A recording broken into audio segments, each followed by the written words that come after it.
All right. Today we're going to be talking about the seventh house in astrology. We're going to be talking about the significations, what the seventh house represents, what it means in your life, the area of life. Then we're going into the planets. So the planet that naturally signifies or aligns with the seventh house, and also the planet that does well and has more difficulty in the seventh house. Then we go to the seventh lord, which is like the director, the ruler of the sign that holds the seventh cusp, and wherever that goes, how it affects your chart in different ways, because the Lord services or supports or provides energy or the significations of the houses that it rules, and it brings it into the house that it goes into. Okay.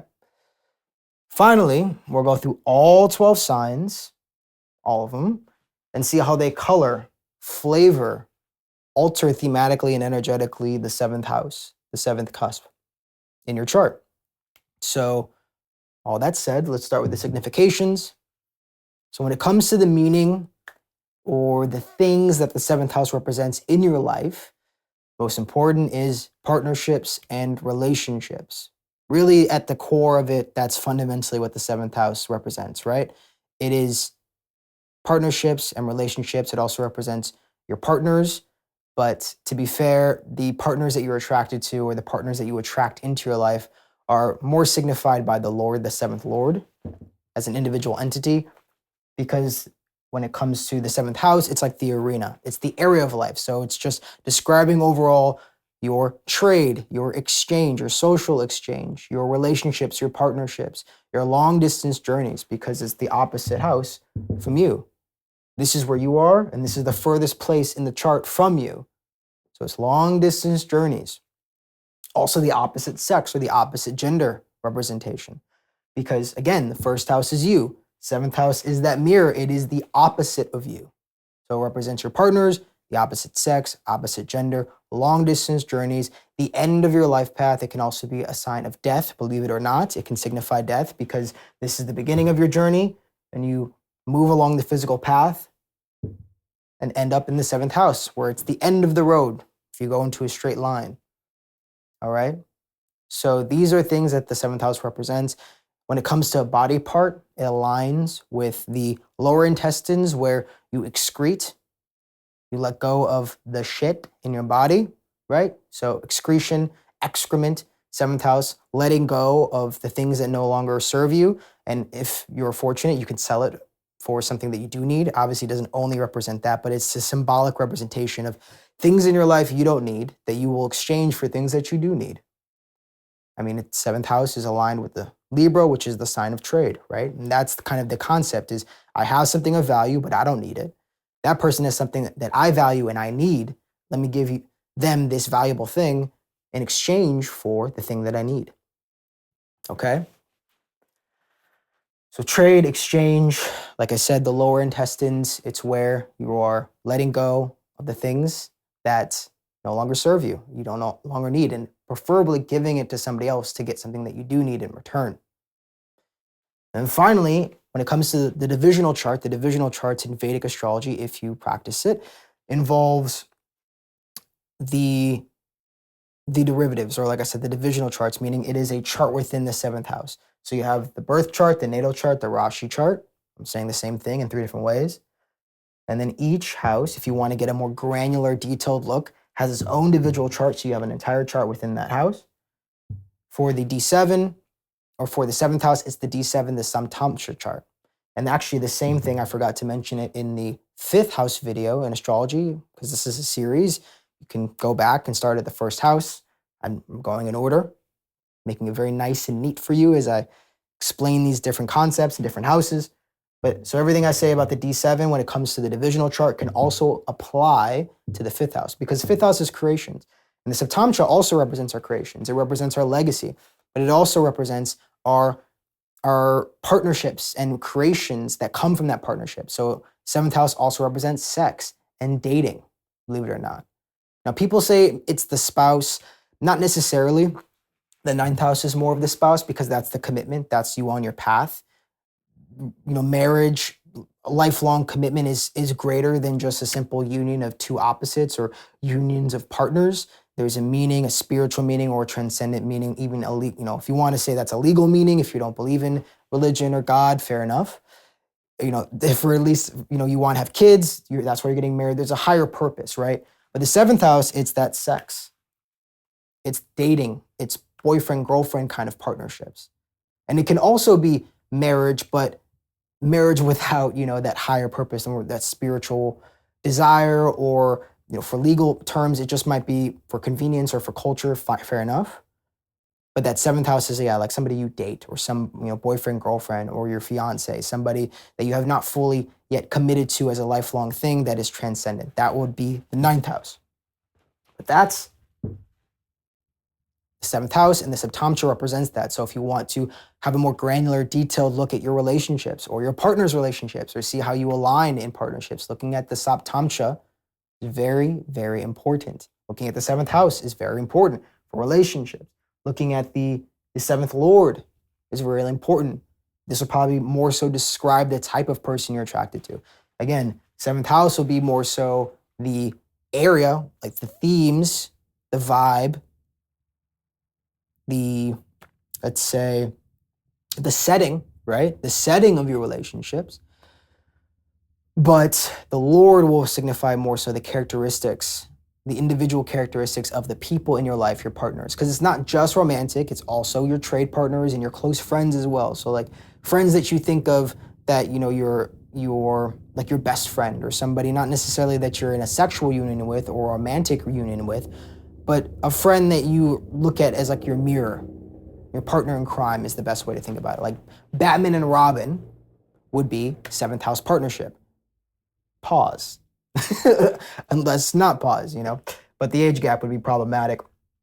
So we try to avoid that. So yeah, so like I said, the Saptamcha, it's about creation, partnerships, sex, dating. It's the fun part of relationships, less of like the duty, committed, purposeful, like we have a purpose and a unified goal. Seventh is we're magnetically attracted. It's also attraction, what you're attracted to, because it's your mirror, seventh house. This is you. This seventh house is your mirror. It's the opposite of you. And so you're attracted to the things that are opposite to you. Opposites attract, because it's the thing that's furthest from you. The sign that's there, the planets that they're furthest from you. And so you seek those planets, you seek that sign, that energy in your relationships, in your partnerships.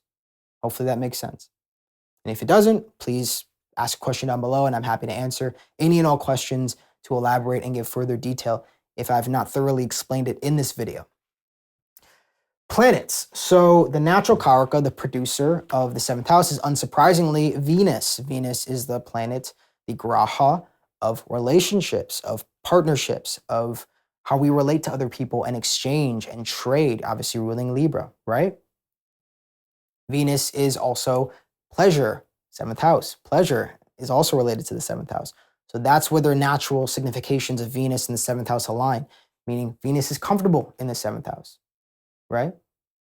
And does very well in the seventh house. Probably the best planet to have in the seventh house, because it can make your partners, it can make your relationships more harmonious, more win-win in their dynamic.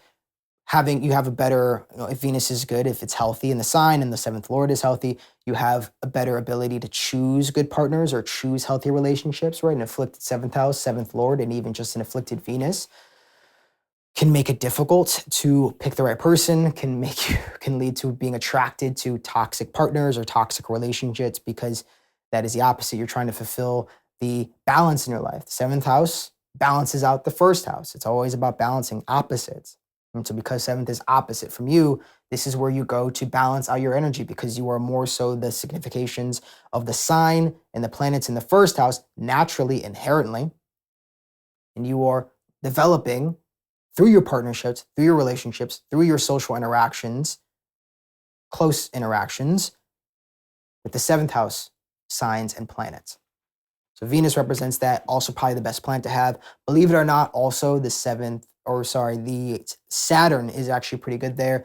It has strong Digbala. The reason why it's strong and good there is because somebody with Saturn in the seventh house is more able to be alone, more able to move on their path. And ironically enough, you delayed relationships, which sounds like a bad thing, but that allows you to focus on your spiritual path more, or your own individual development. Because at the end of the day, The reason why we have partnerships is to develop the self, is to grow as a spiritual being.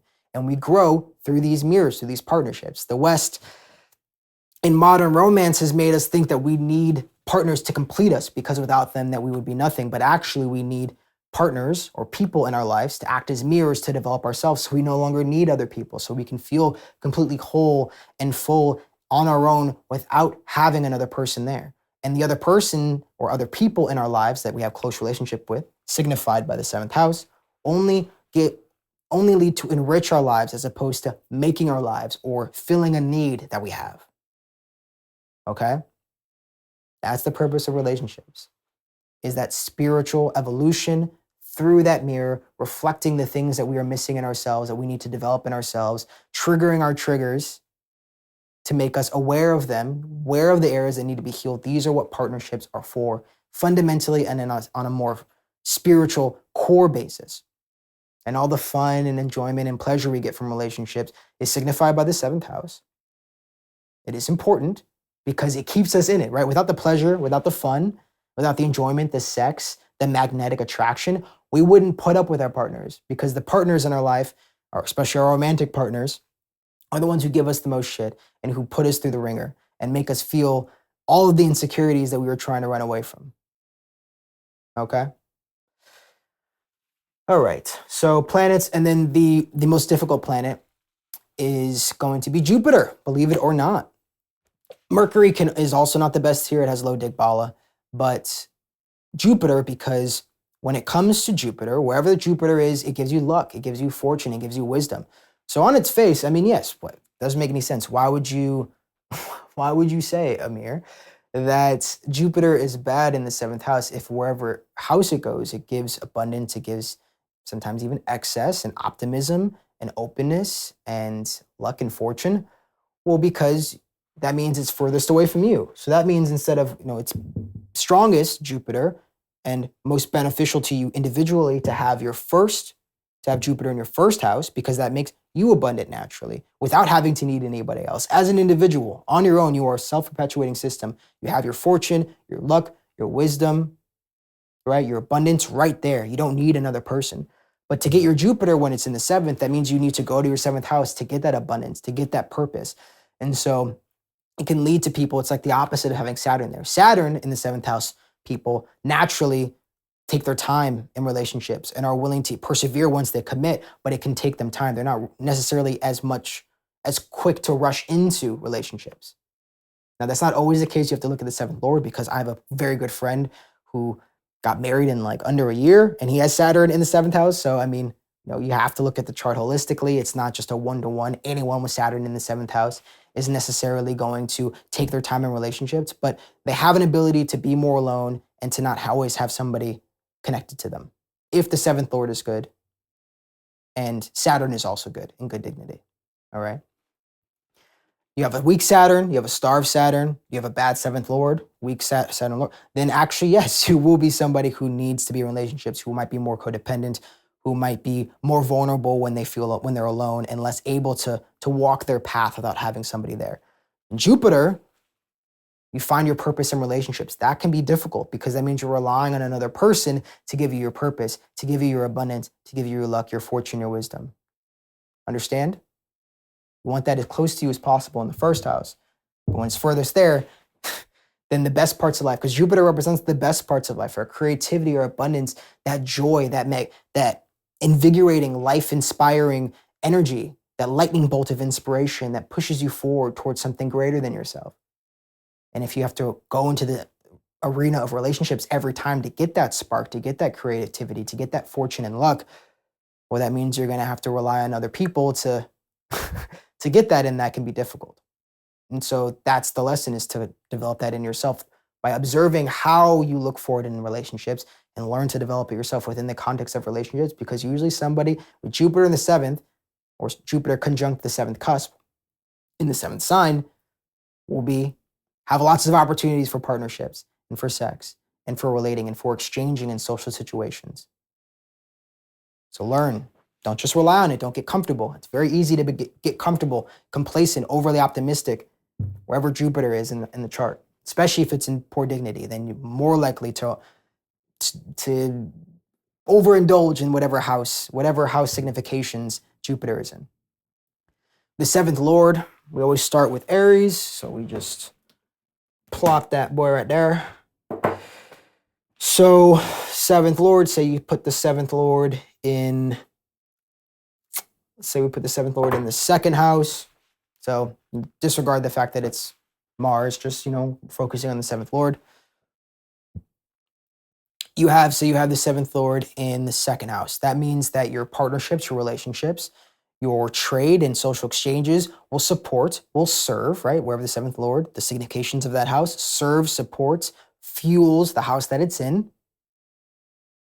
The second house, which is your wealth, your responsibilities, your material security, your abundance, but abundance in the sense of fulfilling your needs and fulfilling the people around you, your food, your speech, your self-worth and value. Your relationships, partnerships will support that, will make you feel more valuable. Will be able to hopefully, even your partners might be supporting you financially if you have your seventh lord in the second house, as an example. Or say you have it in the fourth house.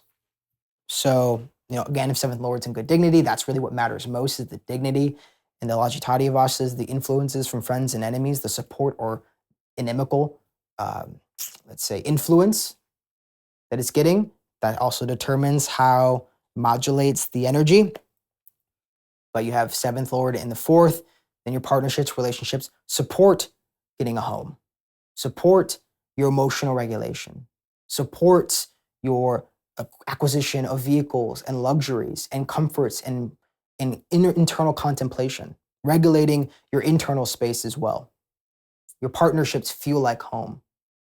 And again, if seventh lord is in good dignity, you feel comfortable in relationships and partnerships, and they're kind of like your safe space, right?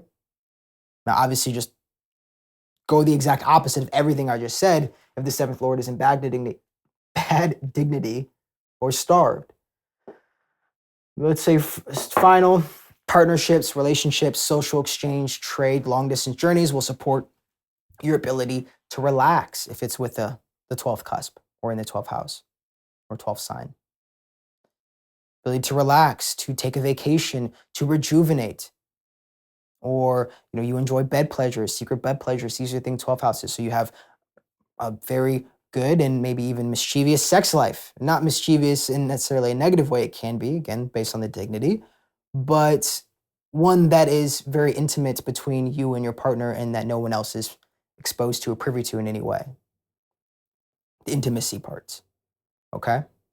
And also can help support loss or expenses, right? Because loss and expenses are not necessarily or inherently bad, negative things. It's the type, right? You need to have expenses to get the things that you want. You need to let go of the things you don't need to get what you want. Letting go and expenses or losses are only difficult or only bad if there's something that you actually need. If you've given up too much for something, or you've lost something that you actually needed, or let go of something you actually needed. And so a good seventh lord in the 12th house supports your ability to let go, to surrender, to rejuvenate, to relax, to be free and liberated from the toils of hard work. Within the context of your relationships, they bring that. But it also could lead to loss, losing your partner, or leading to divorce. I have a friend, seventh lord in the 12th cusp. She went through a divorce and isolates to a certain extent when it comes to the partnership. So it all depends. It all depends on the dignity and also the way that you live your life, because we also have free will. It's not just inherently deterministic. There's always freedom. All have the freedom as individual aspects of God consciousness. All right, so we're doing the signs now. So we got Aries in the 7th house. You have the opposite sign. This is for Libra ascendants like myself. So you have the first sign in the 7th house, which can confuse some people. So the way you think about it is within the arena of your trading, partnerships, relationships, sex life, dating life, girlfriend, boyfriend dynamic. Within that context, there is a desire for individuality. There can be ego clashes and there can be strong personalities within the context, because that's what Aries represents. There might be a desire to also have more of an individualistic energy or approach to relationships, meaning that the partners do their own thing. in my relationship currently, me and my partner both have Aries in the 7th house. We're very much able to kind of do our own thing. And we have strong personalities and there can be ego clashes. Also strong ideas, because that's what Aries represents, our ideas and being attached to our ideas if Mars is unhealthy. So not being able to let things go. So there can be very opinionated relationships and dynamics, and not just romantic, but remember also trade partnerships, business partnerships, or also partnerships where it's like close friendships, where it's like you and your, almost like you and your soulmate, but in a friendship relationship dynamic. And when it comes to socially exchanging, because that's also what 7th house represents, is the social exchange. When it comes to socially exchanging with others, there is, there is a desire, like what you're attracted to, because that's what 7th house represents, right? In social exchange, you're attracted to boldness, prominence, and pioneering, meaning something that's unique, but not unique in an Aquarius way, but more so first. So could be attracted to people who are first in things, the first to do something, or prominent in some way, they stand out, or they are bold, or brash, or have strong personalities or strong idealistically. Because again, Libra is more about balance and harmony and diplomacy. And that's the natural state of being if you have the rising sign Libra. But the opposite, you'll be attracted to that because it's less developed naturally, inherently in your makeup. It's what you present. It's the least of what you present. Unless your moon or sun is in there, then it's a little bit more of a representation of who you are. Taurus. Taurus is more steady, right? Again, as you're seeing a pattern here with all the signs, we're just putting them in different arenas, but the themes, the genre, the energy, the vibe, the interior design, which is what the sign represents, is consistent, and you're just putting that interior design in different houses, in different contexts within your life, based off your ascendant. So you are Scorpio ascendant in this scenario. You have Taurus right there in the 7th. So emotional depth, intensity is your natural state with the ascendant in Scorpio. Maybe even mysterious, secretive, wanting to not reveal too much. I have a close family member with a Scorpio rising, and she very much likes to keep things close to the vest, or is worried that people will use it to manipulate her or to take advantage of her or to use it as like a power struggle. Classic Scorpio rising sign stuff. But then in relationships, partners she's attracted to, or in general, Taurus in the 7th cusp, in the 7th house, is attracted to people who are practical, reliable, loyal, right? And provide sensual comforts and pleasures, whether through their money or through their physical prowess or through their beauty and elegance, okay? Depends on each person, but it manifests differently, but you kind of get the point. And in social exchanges, there is a dire desire for something real. They want the person or the people they're interacting with and exchanging with to provide something real, tangible. Aries, they just want someone who can spark that fire within them, or is fiery and has strong ideas and is maybe even visionary and moving towards something. Taurus, it's like, that's cool and all. You got your ideas, you're all passionate and pioneering and whatever. You're the first to do it, but is it going to lead to something real? Is it something that I can touch? Is it something solid? Is it going to provide actual material security? That's what Taurus in the 7th house is looking for in their relationships. That's what they're attracted to. Gemini. Gemini will have the arena. They will be more fun, more lighthearted. Can be more difficult to commit for Gemini in the 7th cusp because there is less of a deep need to go deep with people, but more so trying different things. It's more of, like I said, jack of all trades, master of none type of energy, or jack of all partners, committed to none. Now, it doesn't mean to say that, I guess there'd be Sagittarius rising people aren't able to commit. They are. That depends on the individual person and free will and all those things, as well as the 7th Lord. But generally, you will most likely see Sagittarius rising people with Gemini on the 7th cusp who will have had a lot of different types of dating experiences, or they've dated a lot of different types of people. They haven't really gone deep with a lot of people. They might have some long-term relationships, but you'll see that there's a string of past dating experiences because they're just trying different things, seeing what they like through trial and error. That's all what Gemini is about. Or they're just looking for fun and something lighthearted, nothing too serious. They just want to enjoy themselves and stimulate themselves through another person. Okay. When it comes to social exchanges or what they value, what they're attracted to communication, people who are able to communicate, intellect, the particular type of intellect where somebody is able to analyze things, or people who are skilled, have certain skills. So a very skillful partner, skillful partners, intellectual partners, communicative partners, or people who are able to project their ideas, things like that. Or just, interesting partners, people that have interesting ideas or are able to bring interesting events into that person's life.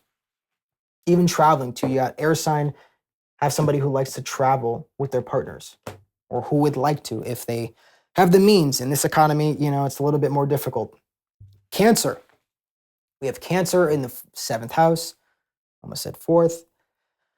You then have a Capricorn ascendant. So Capricorn ascendants can be more traditional, serious, practical, solid, success-oriented, hardworking, inherently, naturally, because it's on the ascendant. That's the theme, the energy of the body, of the persona, of the mask that a person wears. Not necessarily deep down. You gotta look at the moon, but the image they present. And so you go to the opposite.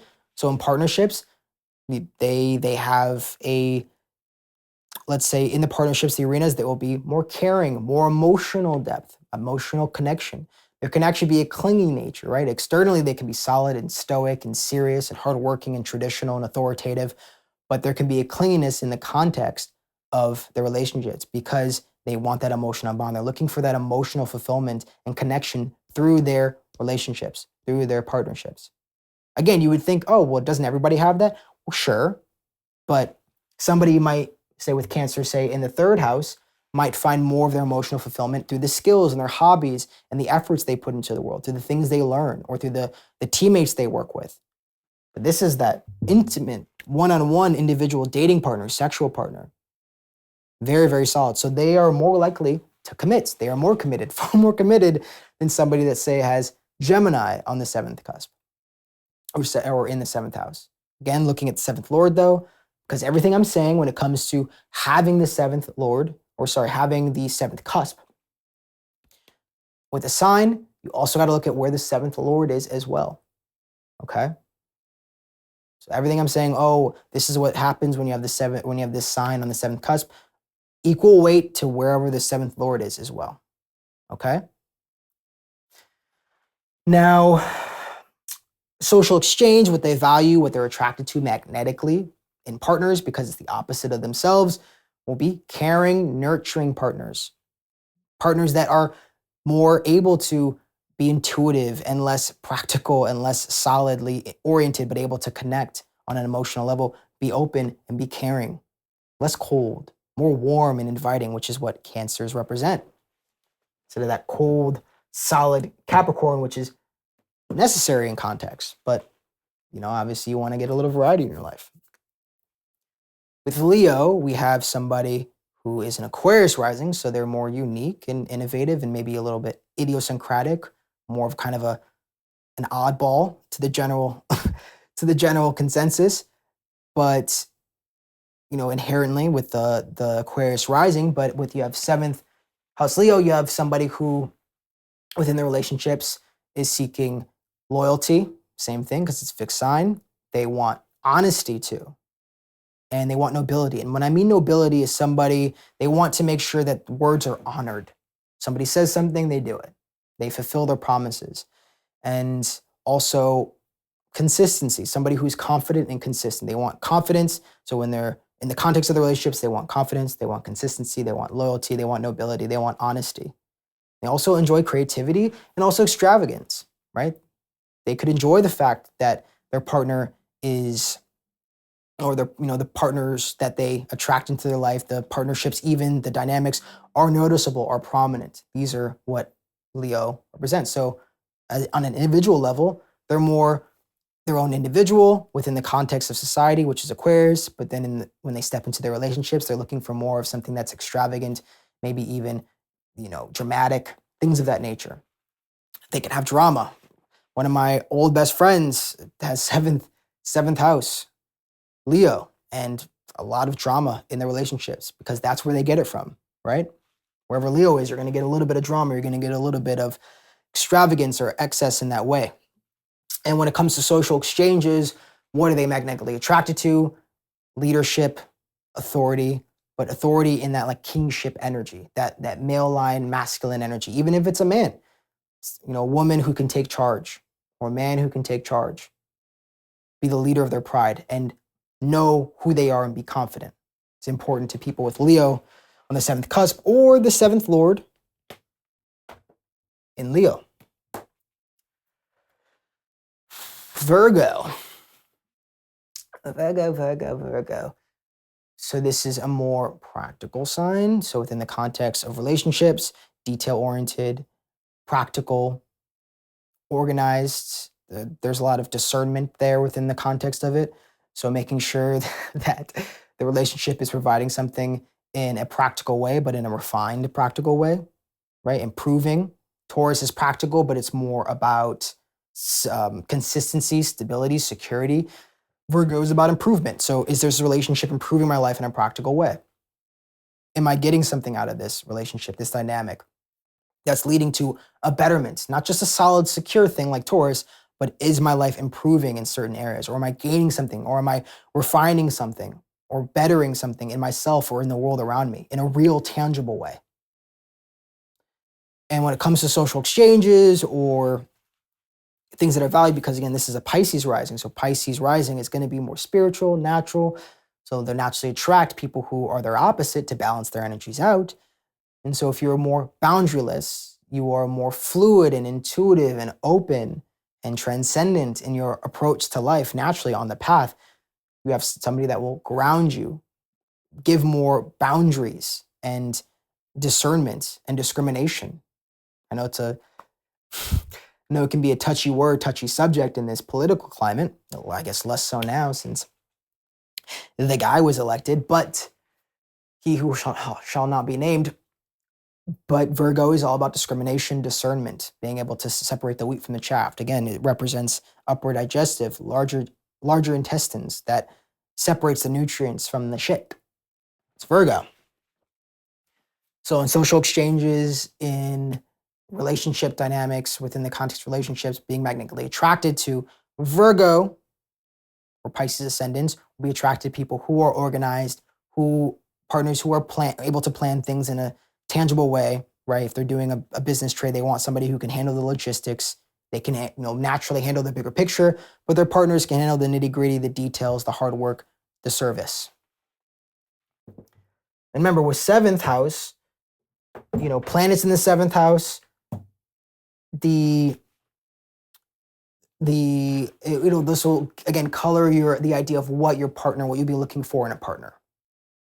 And usually, say if you have Aries on the ascendant, the person might have a prominent Mars, or they might have prominent, self-planets like their Lagna Lord, their ascendant Lord. Same thing I just said in two different ways in Aries, or their Sun in Aries, things like that. Or, one of those things conjunct Mars. Or, these are things that you need to be looking at if you want to kind of have an idea of like, who are you naturally attracted to? Who you marry can be more ninth house, who you're committed to, and obviously you want to look at the Navamsha. But when it comes to your dating, sexual attraction, natural attraction, magnetic, people in your life that are going to balance your energies, that are your missing piece because they're embodying thematic characteristics that are furthest from you in the seventh cusp, in the seventh house. Look at your seventh house, look at your seventh lord, look at planets in the seventh house, and also with the seventh lord. Now we have Libra, the natural seventh sign in the seventh house. So be pretty on the nose when it comes to partnerships, relationships. Within that context, there will be, hopefully, harmony. There will be win-win dynamics. There will be compromise, a consideration of other people's opinions and making sure that everybody's happy to a certain degree. There will be elegance. Because Aries, individualistic, fiery, but within the context of partnerships, relationships, they're actually, ironically enough, more able to be diplomatic, to because when they're working with others, we're working in the context when it comes to people that they see as their equals, though. Not just your average person. Doesn't mean every person you interact with is the seventh house, okay? Seventh house is people that you are partnering with, so you see them on the same level as you. And so when they meet somebody who has the same level as them, there is this mutual respect. They're more willing to compromise. They're more willing to seek balance within the dynamic, the relationship, the partnership. Got it?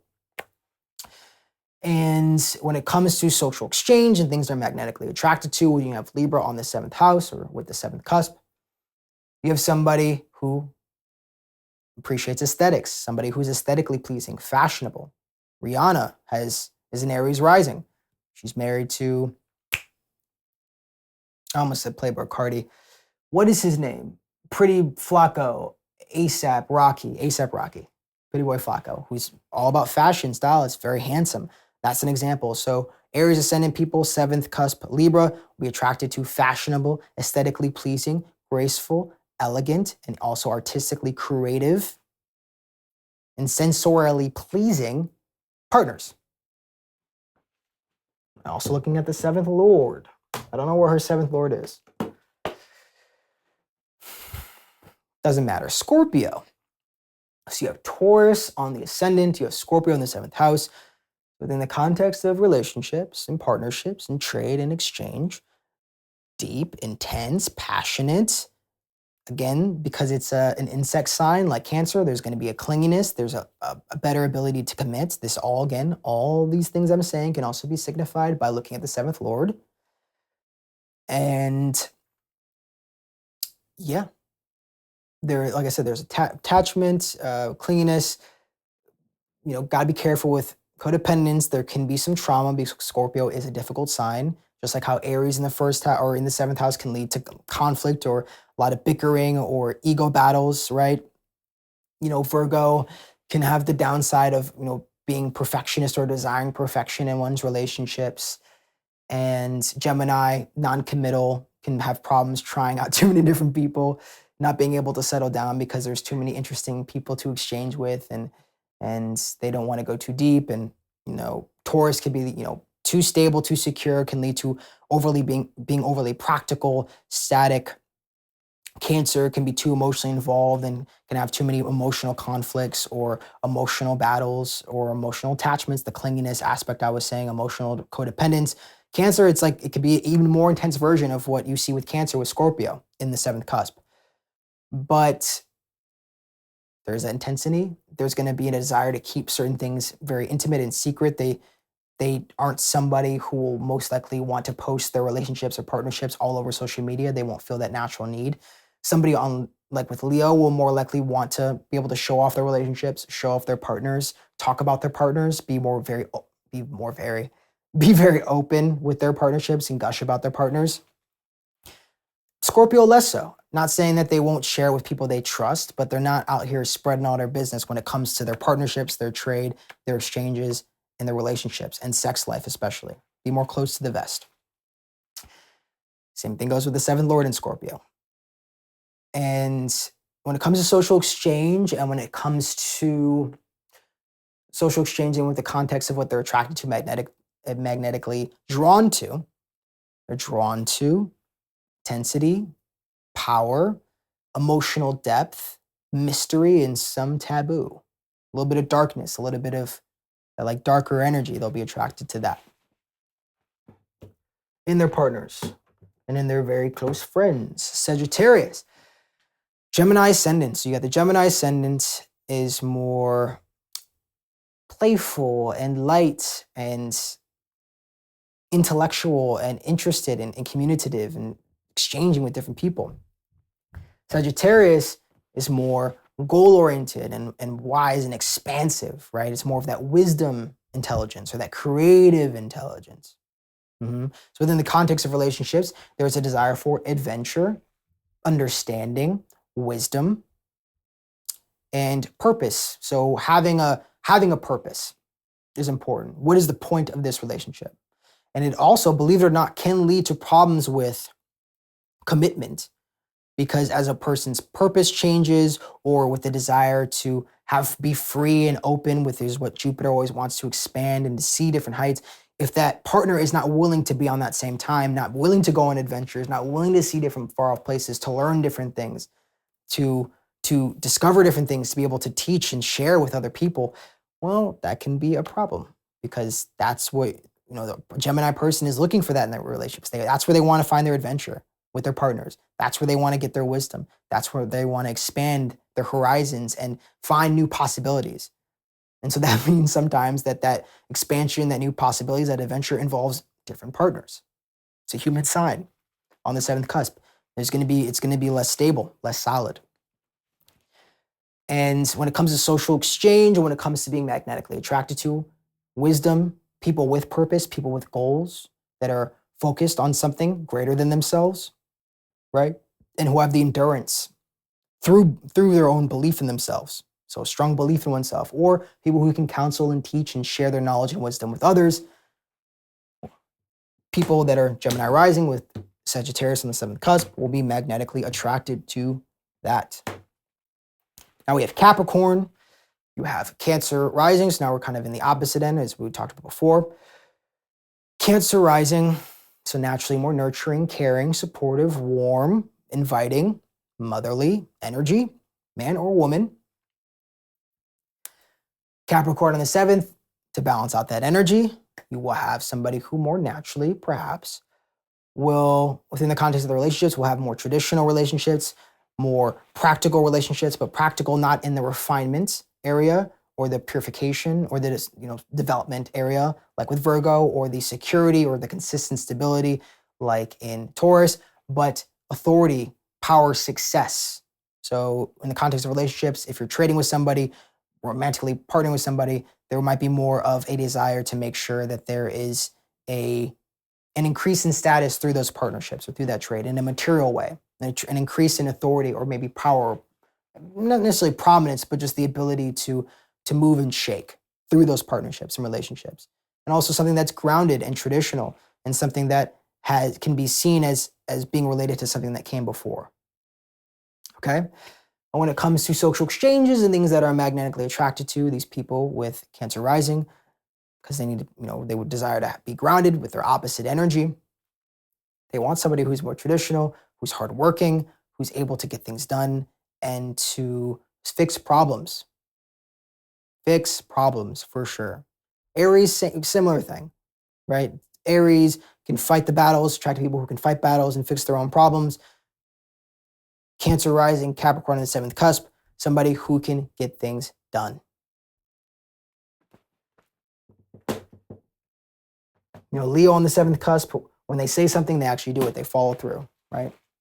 These are just kind of different energies, different dynamics, different signs, coloring, flavoring the different, or I guess in this case, the seventh cusp. We have Aquarius on the seventh cusp, holding the seventh cusp in the seventh house. You are a Leo rising, and so more prominent individually, more extravagant, perhaps like wanting to be more the center of attention. So being attracted to somebody who might be a little bit more introspective, a little bit more psychologically introspective or sound or observant, somebody who is thinking about society as a whole or how things are fitting in with this within the context of society. I'm talking about the social exchange and what magnetically attracted to. Kind of skipped ahead there. My apologies.